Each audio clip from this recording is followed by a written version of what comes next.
Assalamu alaikum wa rahmatullah. Today we will start our new chapter discussing vector calculus.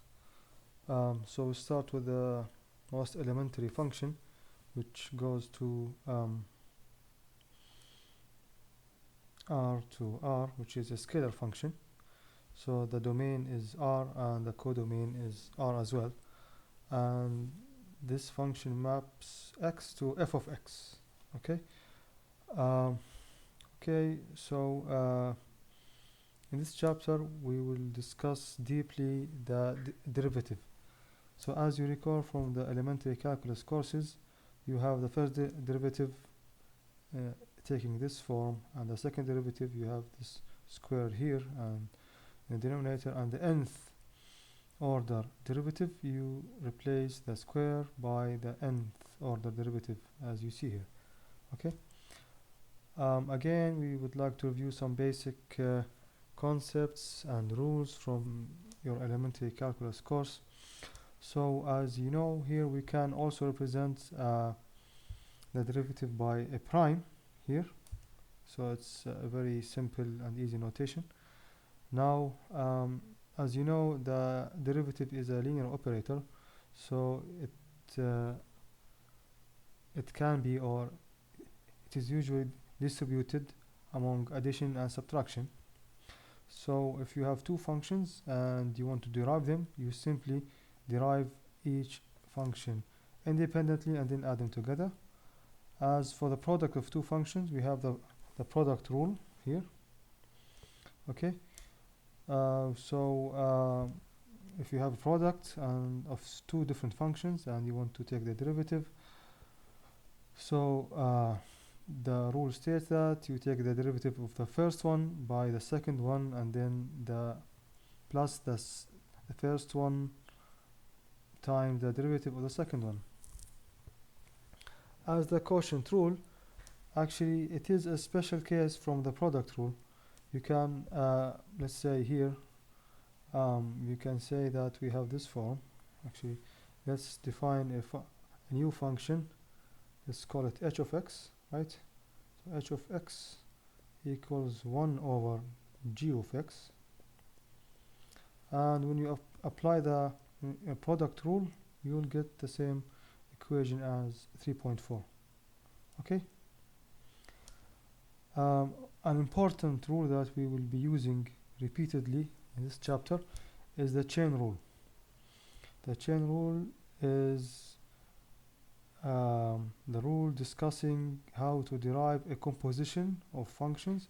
So when you say g of x compose f of x, meaning that f of x is the argument of g of x. So the rule is very simple. So the derivative of g with respect to x, of course, of f of x. So you substitute f of x instead of x in the first function, and then you multiply by the derivative of f of x. Okay. Now, this is the basic rules of derivatives that we took in our calculus courses. Now we want to expand this derivation into a more general form. So we have two main functions or types of functions that we would like to discuss or investigate the derivatives of. The first one is the multivariable function. A multivariable function takes a vector and give us a scalar. So if we go down to the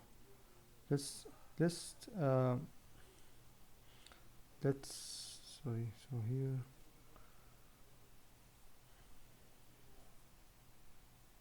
okay, let's define it, right? So we have this function f. Okay, this takes a vector from Rn, let's say, and maps it to R. Okay, so the domain here is R to the power n, and the codomain is R. So here x, which is a vector, is mapped to f of x. Right, so this is called multivariable functions. Okay, the second type of functions that we'll discuss is vector valued function, and we'll discuss them when we get there, inshallah. Okay, but in general here, so the difference is, again, it's not very big. So we have this function. See, this function is a vector, so it will take a vector from R to the power n, let's say, and maps it to R or to the power m. N and m, they are not necessarily equal.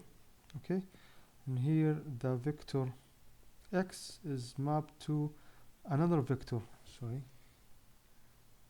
another vector f of x. So you map one vector to a different vector, right? Okay. Now let's talk about the partial derivation or partial differentiation of the multi-valued functions. Okay, so the first type that we discussed earlier. As we've seen here, this is the definition here, right? So f takes a vector from R d, maps it to a scalar value. So f gives us a scalar value, right? Now let's take a simple function. So the function here is the dot product of the vector, right? So let's say that x belongs to R2. So x is in R2, and then it's mapped to R, and the shape or the expression of the function is like this, right? So x as a vector, so we call that x is a vector. Yeah, right. So it's here, right? So this is x. It's mapped to this function x1 squared plus x2 squared. So it's the sum of the square of the elements of the vector x. Okay. Now if you want to take the derivative of this function, now we are dealing with something called partial derivatives. So we derive this function with respect to each element only. What about the rest of the elements? We deal with them as constants, so we regard them as constants, not as variables. Okay? So now the partial derivative of f of x with respect to x1, the first one, is denoted by this. So this is called, I think it's called nabla, right? Or actually they call it partial. So this is called partial. So we say partial f of x over partial of x1. So we call this thing partial. And here, so we say partial f of x on partial x2, and so on. Okay? So this is the first derivative. The second derivative, you put the order here. And nth derivative, you do the same thing. Okay? Now we have the derivatives or partial derivatives. We would like to gather them, collect them in a vector. So we collect them in a vector which we call the gradient. The gradient is given a name called nabla sub x, or we call it, sometimes in some textbooks they refer to it as gradient or grad of f of x, or simply d of f of x over dx. So you have three different notations that are used to describe the partial derivatives. And be aware that the gradient is a vector. This is a vector.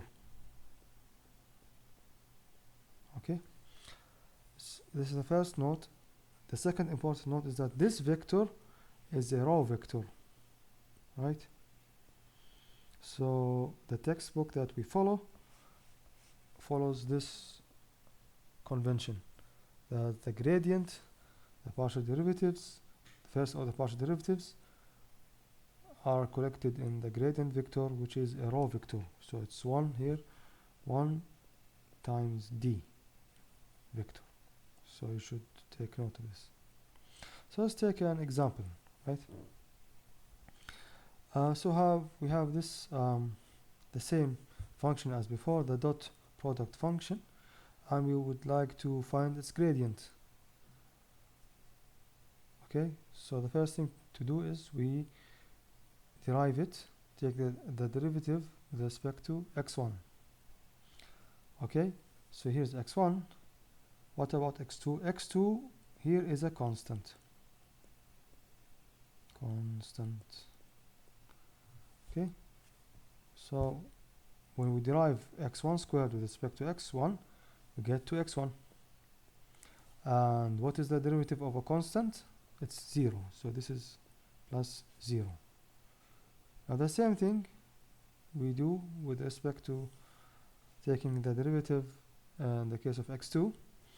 We treat x1 as a constant, and the variable here now is x2. So we get 2x2 plus 0, which is this is the derivative of x1. So let's put it in an explicit form. So this 0 is what? This is the derivative with respect of x1 of x2 squared, and this is actually the derivative with respect to x2 of x1 squared. Okay, now we collect two components here, and we get the row vector, which is 2 by 1, right? Let's take a bit more complicated example. We have this form. See, we have this form, so f of x1, x2, or we can say that, okay, we have x as a vector belongs to what? R squared, and our function is f of x vector, right? The vector x, and we take this form. Of course, f is a scalar, right? So it belongs to R. Again, the gradient is a row vector with two components. First component is the partial derivative with respect to x1. The second one is the partial derivative with respect to x2. So you take the derivative of this with respect to x1. You treat x2 as a constant. So you take the derivative of x1 squared, which is 2x1, and x2 is a constant, so it stays here, right? And then the second term, the derivative of x1 is 1, and this is stays as a constant, right?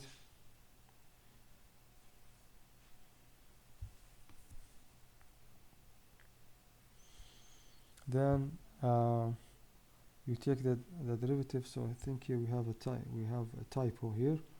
So yeah, okay. Let's put it explicitly. Okay. So let's find.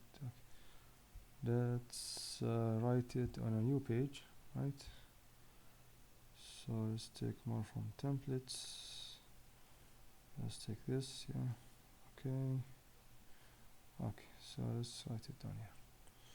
So what's our function? The function is x1 squared times x2 plus x1 times x2 cubed. Okay, so let's write it again here. So the function is, we have f of x1 x2 equals x1 squared times x2 plus x1 times x2 cubed. So let's take the derivative of f with respect to x1. So we get 2 x1 times x2, right, plus x2 squared cubed, so this should be cubed. Okay, and again let's take the derivative of x with respect to x2, which is here x1 squared plus 3x2 squared times x1, right? So we have those two components here. So the gradient of x is a row vector. The first element is 2 x1 x2 plus x2 cube. The second element is x1 squared, so this should be x1 squared plus 3x2 squared times x1. So this is the correct answer. Okay, so I think we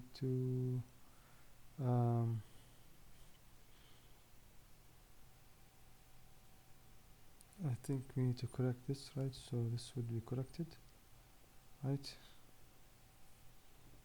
Okay. Now we go to the rules that would be beneficial or useful in dealing with the more complicated forms of the partial derivatives. The sum rule, it's naturally follows from the linearity. The product rule, the same as before, right? So the derivative of the first function times the second function plus the derivative of the second function times the first function. As for the chain rule, it's the same thing here, but just be aware the notation might be different. So f of x goes inside g of x. Now we take the partial derivative of g with respect to f, then we multiply it by the derivative of x partial derivative of, then we multiply it by the partial derivative of f with respect to x, the vector x, of course. Okay. Let's take an example, right? So let's go here. But before the example, I think we can have a formula here that will simplify stuff. Let's say that we have a parameterization. Let's go back a little bit. Sometimes we have two functions, okay? x1 is parameterized by t, and so is x2, and those two, x1 and x2, are the components of f, right? So if we want to take the derivative with respect to t, so if we want partial f over partial t, right? It's not a straightforward thing, but we can use this formula 3.15. So again, we have here, so it should be the derivative here, derivative, right? So it's the same thing right here, okay? Because here we are taking d of f with respect dt, so we expect to have only a single component. So we put them in this vector notation, so this multiplied by this plus this multiplied by this, so we get those two terms. Okay, we'll take an example of them. So let's move into example 3. So we have this function x1 squared plus 2x2. x1 is parameterized by sine of t, and x2 is parameterized by cosine of t. So we apply the formula df over dx1, then dx1 over dt, right? Plus df over dx2 multiplied by dx2 over dt. So we take the derivative of x with respect to x1, this is the partial derivative, and this is the ordinary derivative, right? Because x1 is a function of t only, right? The same thing applies to the second term. So what is the derivative of f of x1 and x2 with respect to x1? This is a constant, so this goes away, right? And we take the derivative of x1 squared, which is 2x1, right? Multiply it by the derivative of x with respect to t. The same thing here, we take the derivative of f of x1, x2 with respect to x2. So this is the constant, and this is the variable. We get 2 multiplied by the derivative of x2 with respect to t. Now what is the derivative of x1 over with respect to t? This is it's cosine t, and here is sine t, right? So the derivative of cosine t is minus sine t, right? And then we substitute the value of x1. What is the value of x1? It is the sine, right? We don't have here x2, so we pass, right? So this is the final form. Okay. Now the general case, let's say that x1 and x2 depends on two variables. So now we have a gradient, which is a vector, right? The same thing as before, as you can see. So we take the derivative of x with respect to s. Now we have a partial derivative, and the second term or the second element in the gradient is the partial derivative of x with respect to t. Okay, so this is the same formula as before, but with respect to s, and this is the formula with respect to t. If we want to put them in a nice compact matrix notation, we have equation 3.18, right? We'll stop here now.